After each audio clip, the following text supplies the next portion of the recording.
Hello everyone, welcome to study I Q. और study I Q के इस video में हम डिस्कस करेंगे यूपीएससी स्टेट पीसीएस के लिए सेट नंबर 28। और इस वीडियो को लेके आ रहा हूँ मैं, मेरा नाम है डॉक्टर विपिन गोयल और आज हम डिस्कस कर रहे हैं 10,000 एमसीक्यू कोर्स का एक पार्ट। तो बढ़ते हैं आगे बढ़ने से पहले आपको बता दूं, मेरे दो पेड कोर्सेज 10,000 एमसीक्यू कोर्स ऐसी जीएस कोर्स आता है, आप स्टडी आई क्यू ऐप के ऊपर जो है परचेज़ कर सकते हैं। अगर आपको अच्छे लग रहे हैं तो आप अपने दोस्तों को भी बता सकते हैं। Start with the first question. NDC national development council के अंदर जो है आपके कौन कौन से लोग होते हैं। नेशनल डेवलपमेंट काउंसिल बना था 6 अगस्त 1952 को। हमारी एक्स्ट्रा कॉन्स्टिट्यूशनल बॉडी बनाई गई थी जिसके अंदर प्रधानमंत्री होते हैं। चेयरमैन फाइनेंस कमीशन का ये नहीं होता। Members of union cabinet minister होते हैं, chief ministers of the state होते हैं, ये तीनों होते हैं। प्लस यूनियन टेरिटरी के जितने भी रिप्रेजेंटेटिव होते हैं वो members of the planning commission के जो मेंबर्स थे वो होते थे इसके अंदर। जो भी आपका सेक्रेटरी होगा कमीशंस का, प्लानिंग कमीशन का, वो भी इसके एनडीसी के अंदर पार्ट में आएगा। Clear? So here is the answer is 1, 3, 4 बनेगा correct answer. Answer is B option is the right one. Actually क्या होता था, प्लानिंग कमीशन जो है आपके 5 ईयर प्लान का 5 ईयर प्लान तैयार करता था, उसका इंप्लीमेंट करने का डिसीजन एनडीसी के पास होता था। तो आंसर इसमें बी ऑप्शन बनेगा करेक्ट आंसर, बी ऑप्शन। और जो ये काउंसिल होती थी एक साल में 2 बार मिनिमम मिलती थी। Answer is B option. देखिए जी, वही चीज़ जो मैंने आपको बताई है, 6 अगस्त 1952 को देखने को आपको मिला और सारे के सारे चीफ मिनिस्टर और सब कुछ इस तरीके से नॉन स्टैट्यूटरी बॉडी है, जाने कि हमें प्रावधान द्वारा नहीं बनाई गई, प्रेसिडेंशियल लॉ के द्वारा नहीं बनाई गई ये body. The known forces of the nature can be divided into the 4 classes, that is gravity, electromagnetism, weak nuclear forces and strong nuclear forces। इनमें आपको बताना है कि कौन सी स्टेटमेंट करेक्ट नहीं है। Gravity is the strongest of the force, गलत part. Gravitational force जो होती है वो सबसे वीक होती है, पहली बात तो। और अगर सबसे स्ट्रॉन्ग बात करी जाए तो आपकी सबसे स्ट्रॉन्ग न्यूक्लियर फोर्स आ जाएगी और उसके बाद जो है आपकी आ जाएगी इलेक्ट्रोमैग्नेटिक फोर्स, देन उसके बाद weak nuclear force and last में आपकी ग्रेविटेशनल फोर्स। तो पहले ही स्टेटमेंट आपका राइट आंसर बन जाएगा, सीधा आंसर। बाकी देखते हैं।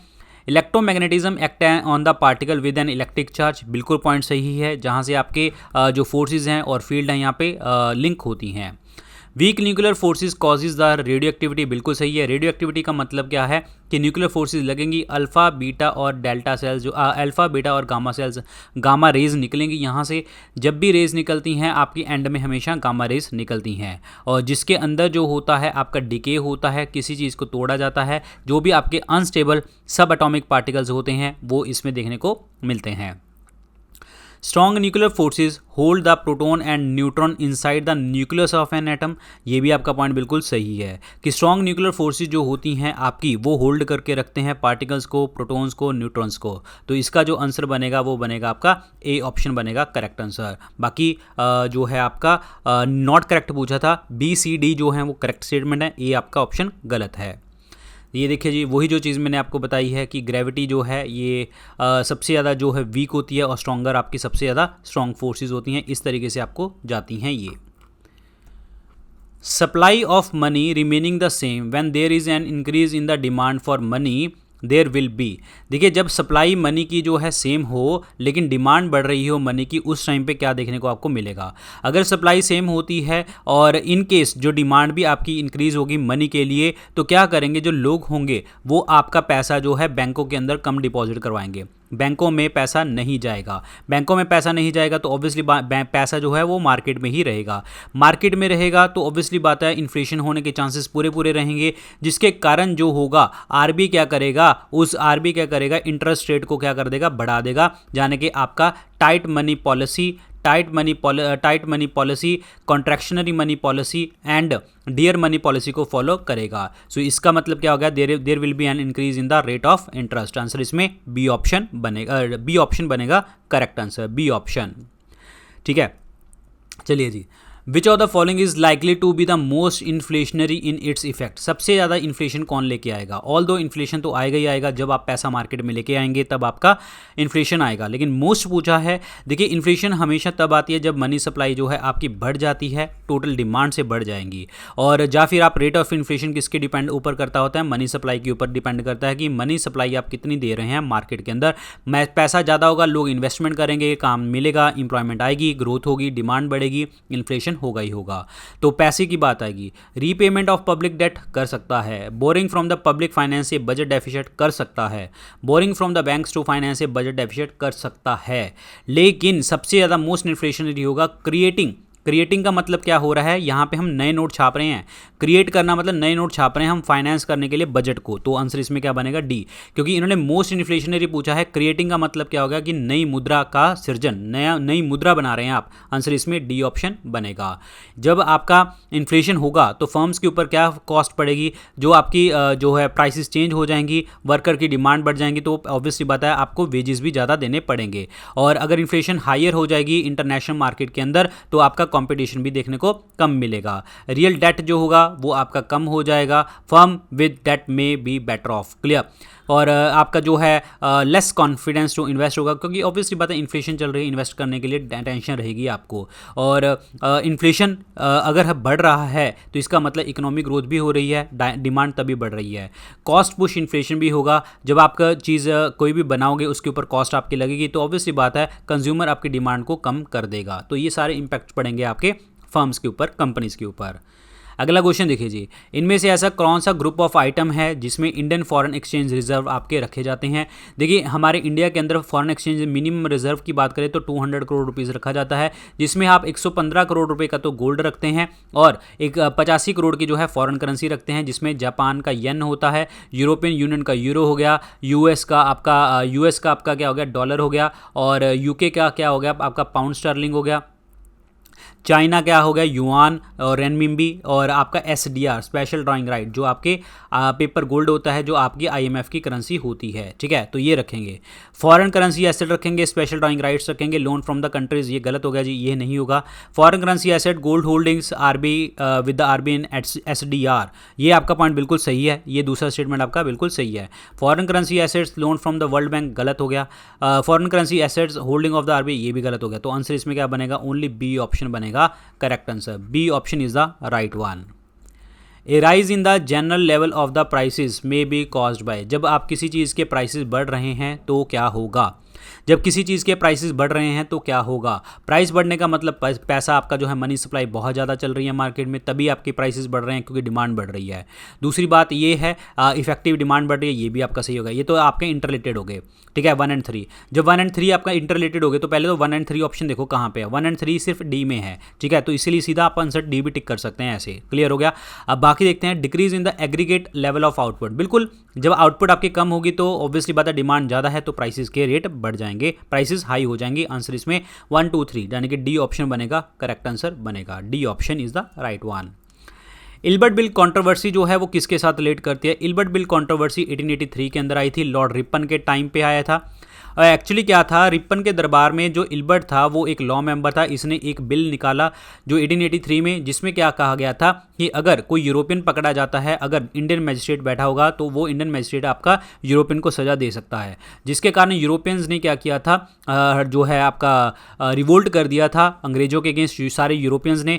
तो फिर बाद में इस चीज़ को बदलना पड़ा कि जो अगर यूरोपियन क्रिमिनल पकड़ा जाता है तो यूरोपियन जज ही उसका फैसला देगा और इंडियन जज आपका फैसला उसमें दे नहीं सकता। तो इसका मतलब क्या बना, that is the removal of the disqualification imposed on the Indian magistrate with regard to the trial of the Europeans. तो आंसर इसमें क्या बनेगा, सी ऑप्शन बनेगा, करेक्ट आंसर। आप ऐसे भी कह सकते हैं जुडिशियल चीज़ों के साथ रिलेटेड है आपका इल्बर्ट बिल कंट्रोवर्सी, याद रखिए आंसर इसमें सी ऑप्शन बनेगा।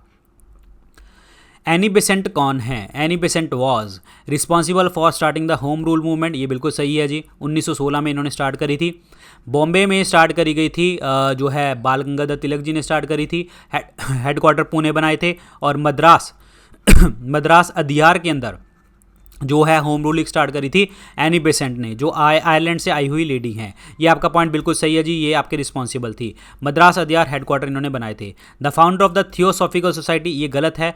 थियोसॉफिकल सोसाइटी के जो फाउंडर हैं वो पहली बात तो 1875 में स्टार्ट करी गई थी न्यूयॉर्क के अंदर, जिसमें आपके मैडम ब्लावस्की और मेजर ऑलकॉट, ये जो हैं लोग आपके थे जो आपके थियोसॉफिकल सोसाइटी इन्होंने स्टार्ट करी थी, ये आपका पॉइंट गलत हो गया, ठीक है। जब दूसरा पॉइंट गलत हो गया तो ये गलत हो गया, ये गलत हो गया, दूसरा इसमें है ही नहीं। चलो थर्ड देखते हैं, once the president of INC, बिल्कुल सही है जी, ये आपके आईएनसी के प्रेसिडेंट थे, तो आंसर इसमें सी ऑप्शन बनेगा। आईएनसी की प्रेसिडेंट ये बनी थी कैलकाटा के अंदर 1917 के अंदर, और पहली लेडी चेयरपर्सन आईएनसी की एनी बेसेंट बनी थी, और 1925 में पहली लेडी इंडियन लेडी जो बनी थी दैट इज सरोजिनी नायडू बनी थी, सरोजिनी नायडू, ध्यान रखना, ठीक है, कानपुर सेशन में। आंसर इसमें क्या बनेगा आपका, सी ऑप्शन बनेगा करेक्ट आंसर। 1 और 3 is the right one.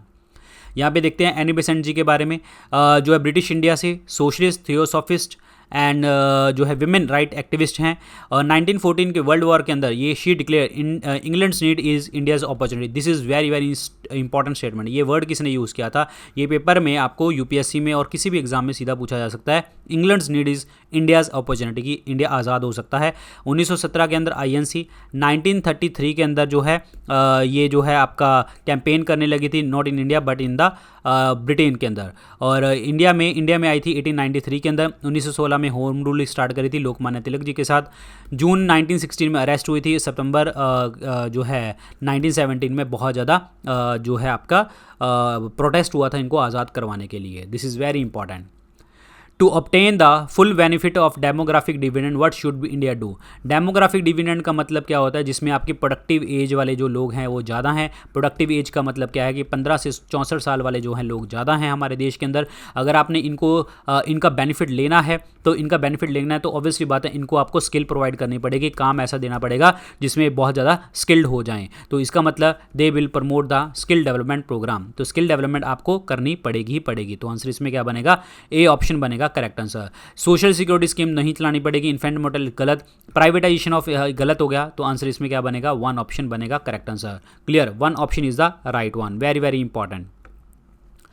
Which one among the following industry is the maximum consumer of water in India. सबसे ज़्यादा जो वाटर कंज्यूम होता है इनमें से किस पे होता है, वो होता है आपका थर्मल पावर में। आंसर इसमें क्या बनेगा, डी ऑप्शन, क्योंकि थर्मल पावर आपकी ऐसी पावर है जिसमें पानी भी ज़्यादा होता है, और हमारे इंडिया में सबसे ज़्यादा प्रोडक्शन भी थर्मल पावर की देखने को मिलती है, थर्मल पावर प्लांट के लिए। क्लियर, उसके बाद इंजीनियरिंग की, उसके बाद पल्प एंड पेपर की, देन फोर्थ में टेक्सटाइल की। तो आंसर इसमें क्या बनेगा, डी ऑप्शन बनेगा correct answer. D option, thermal power is the right one.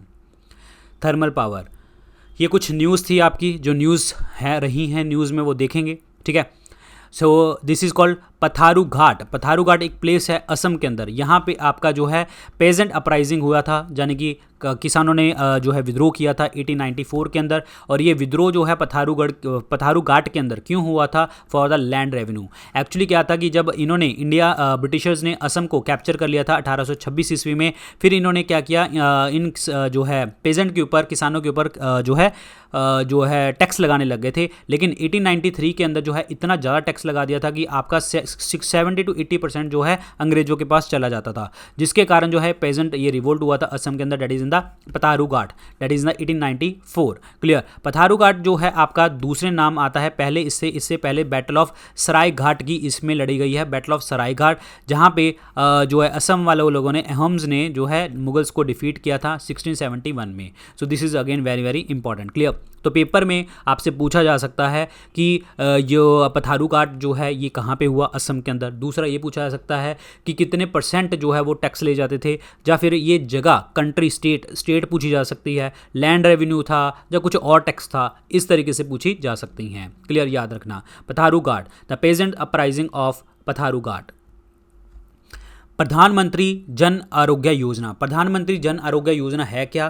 प्रधानमंत्री जन आरोग्य योजना ये है कि जिसके अंदर जो है आपको इम्प्रूवमेंट प्रोवाइड करनी है पूरी की पूरी स्टेट्स को और पूरी की पूरी कंट्री को, जिसमें आपकी हेल्थ आउटकम जो है आपकी बढ़े। और हेल्थ आउटकम बढ़ाने के लिए हमारा सबसे बड़ा जो है इंश्योरेंस प्रोग्राम है, जो आपका फुल्ली फाइनेंस्ड है आपका गवर्नमेंट द्वारा। गवर्नमेंट इसको पूरी तरीके से फाइनेंस करती है, जिसमें आपका 5 लाख रुपए पर फैमिली पर ईयर आपको जाएगा for the secondary and the tertiary care hospitalisation. देखिए एक होती है प्राइमरी केयर जो आपके नॉर्मल प्राइमरी सेंटर होते हैं, फिर उसके बाद आप अगर एक बड़े हॉस्पिटल में एक स्पेशलाइज्ड के पास भेज दें तो वो सेकेंडरी वाली होती है। अगर आप बहुत बड़े लार्ज हॉस्पिटल में भेजें तो आपको मेजर ऑपरेशन वगैरह करना हो तो टर्शियरी केयर होती है। तो इसमें 5 लाख रुपए पर फैमिली पर ईयर जो है आपका कवर्ड होता है, जिसमें आप कैशलेस एक्सेस भी कर सकते हैं हेल्थ केयर सर्विसेज को, और ये कोई रिस्ट्रिक्शन नहीं है, जितना मर्जी आपका फैमिली साइज हो, एज हो, जेंडर हो, कोई रिस्ट्रिक्शन इसमें नहीं है।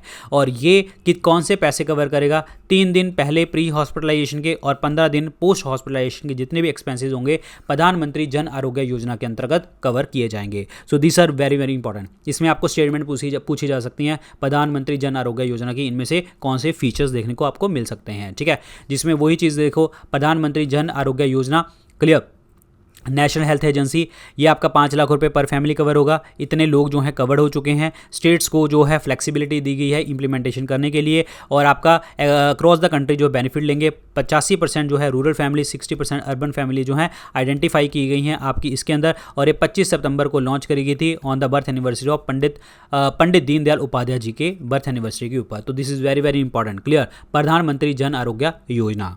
चलिए जी अगला देखिए, ये न्यूज़ में था माई लैब कोविसेल्फ, क्लियर। एक्चुअली कोविड-19 को टेस्ट करने के लिए एक किट बनाई गई है जिसका नाम है माई लैब कोविसेल्फ। ये आपका रिसेंटली अप्रूव किया है Indian council of medical research ने, जिसके अंदर क्या होता है कि एक तरह से आपका रैपिड एंटीजन टेस्ट होता है, और आप नाक से अपना स्वैप ले सकते हैं और अपना रिजल्ट 15 मिनट में आपके पास पहुंच जाएगा। और इसमें हार्डली आपको 2 मिनट लगेंगे, 15 मिनट में आपको पता लग जाएगा कि आप कोविड-19 से जो है प्रभावित हैं या नहीं है, क्लियर। और इसको पहले हमने यूएस से अप्रूव करवाया लास्ट नवंबर के अंदर, और ऐसी ही किट और भी बनाई गई हैं यूरोप के अंदर और साउथ कोरिया के अंदर। This is very important, Europe और साउथ कोरिया के अंदर भी ऐसी किट्स बनाई गई हैं, और ये डेवलप किसने करी हैं, माई लैब डिस्कवरी सोल्यूशन, जो पुणे बेस्ड एक मॉलिकुलर कंपनी है। So this is the my lab CoviSelf, जो कोविड टेस्ट को करने के लिए, क्लियर। So this is the my lab CoviSelf rapid test. Azad Hind government, ये सबको पता है, जो हमने बहुत ज़्यादा हिस्ट्री में डिस्कस किया आईएनसी के बारे में, सॉरी आईएनए के बारे में, इंडियन नेशनल आर्मी के बारे में। लेकिन मैं आपको सिर्फ इसमें 2-3 पॉइंट बताना चाहता था, क्योंकि शायद हमने वहाँ पे कभी डिस्कस ना किए हों। तो ये न्यूज़ में था, आज़ाद हिंद गवर्नमेंट जो है नेताजी सुभाष चंद्र जी द्वारा बनाई गई है सिंगापुर के अंदर, आईएनए इंडियन नेशनल आर्मी। और इसको हम और क्या कहते थे, ये नाम बड़ा इंपॉर्टेंट है, अर्जी हुकूमत ए आज़ाद हिंद। अर्जी हुकूमत ए आज़ाद हिंद के नाम से इनको बुलाया जाता है। और इनको सपोर्ट किसका था, एक्सिस पावर का सपोर्ट था। वो एक्सिस पावर में कौन सी थी, जापान, जर्मनी और आपका इटली और उनके अलाइज, ये मेन कंट्रीज़ हैं, जापान, जर्मनी और इटली, ये मेन कंट्रीज़ हैं जिन्होंने सुभाष चंद्र बोस जी को सपोर्ट किया था। उनकी पार्टी अर्जी हुकूमत ए आज़ाद हिंद को सपोर्ट किया था। So this is the Azad Hind government actually, clear. यहाँ पे देखिए जी, जो आपका 1944 के अंदर आज़ाद हिंद फौज जो है, उन्होंने नेशनल फ्लैग जो है पहली बार अपनी मेनलैंड के ऊपर लगाया, और इन्होंने ब्रिटिश फोर्सेस के साथ जो हैं बहुत सारी जगह के ऊपर लड़ाई लड़ी, like for example Imphal, Kohima, और ये जापान की मदद से ये लड़े थे, क्लियर। और जो है आपका होस्ट किसने किया था, ये मोरियांग के अंदर किया गया था, मणिपुर के अंदर, with the hosted by the colonel Shaukat Malik द्वारा जो है ये पहली बार जो है तिरंगा लहराया गया था 1944 के अंदर। और इनको सपोर्ट था आपका, इस्टेब्लिश कहाँ पे गई थी, सिंगापुर में। सपोर्ट किसका था, जापान का। और इनमें एक विमेन लेडी थी जो विमेन सेक्शन को हैंडल कर रही थी, वो लक्ष्मी थी। ये ऑलरेडी हमने बहुत सारी चीज़ें इसके बारे में डिस्कस कर रखी हैं। अर्जेंटीना ने, बस एक क्वेश्चन था आपसे पूछा जा सकता है कि अभी लीगलाइजेशन ऑफ अबॉर्शन किसने किया है, कौन सी कंट्री ने किया है, सीधा 1 लाइनर क्वेश्चन आ सकता है, यूपीएससी में भी ऐसे क्वेश्चन आते हैं। तो डैट इज़ द अर्जेंटीना। इन्होंने abortion 14th week of pregnancy तक भी लीगलाइज कर दिया है। कोर सेक्टर्स आपको पेपर में पूछे जा सकते हैं, और इनके ये भी पूछे जा सकती हैं कि आपका जो है आपका वेटेज के अकॉर्डिंग लगाइए, ठीक है। तो ये जो है 8 कोर इंडस्ट्रीज़ होती हैं आपकी, कोल है, क्रूड ऑयल है, नेचुरल गैस है, रिफाइनरी प्रोडक्ट्स हैं, फर्टिलाइजर है, स्टील है, सीमेंट है और इलेक्ट्रिसिटी है। तो टोटल आपके 8 कोर सेक्टर्स देखने को मिलते हैं। और अगर हम डिक्रीजिंग ऑर्डर में लगाते हैं तो पहले नंबर आता है refinery products, then electricity, steel, coal, crude oil, natural gas, cement और फर्टिलाइजर। पहले नंबर पर आपका रिफाइनरी और लास्ट नंबर पर आपका फर्टिलाइजर आता है, ये आपको याद रखना है। तो ये पेपर में यूपीएससी में पूछे जा सकते हैं, डिक्रीजिंग ऑर्डर, इंक्रीजिंग ऑर्डर तरीके से पूछे जा सकते हैं। तो this is very important point, clear. Refinery को सबसे ज़्यादा, दूसरे नंबर पे इलेक्ट्रिसिटी, तीसरे नंबर पे स्टील, चौथे नंबर पे कोल, पांचवा क्रूड ऑयल वगैरह वगैरह। क्लियर, ये आपको याद रखना है। So these are the 8 core industries जो आपको पता होनी चाहिए। क्लियर। सो गाइज ये थे आज के लेक्चर के अंदर क्वेश्चन। बाकी जो भी अपडेट्स होंगे वो टेलीग्राम चैनल के ऊपर आपको मिलते रहेंगे डॉक्टर विपिन गोयल के नाम से। आप मुझे इंस्टाग्राम और फेसबुक के ऊपर भी फॉलो कर सकते हैं। और थैंक यू सो मच, मिलते हैं अगले सेट के अंदर। Good luck, take care.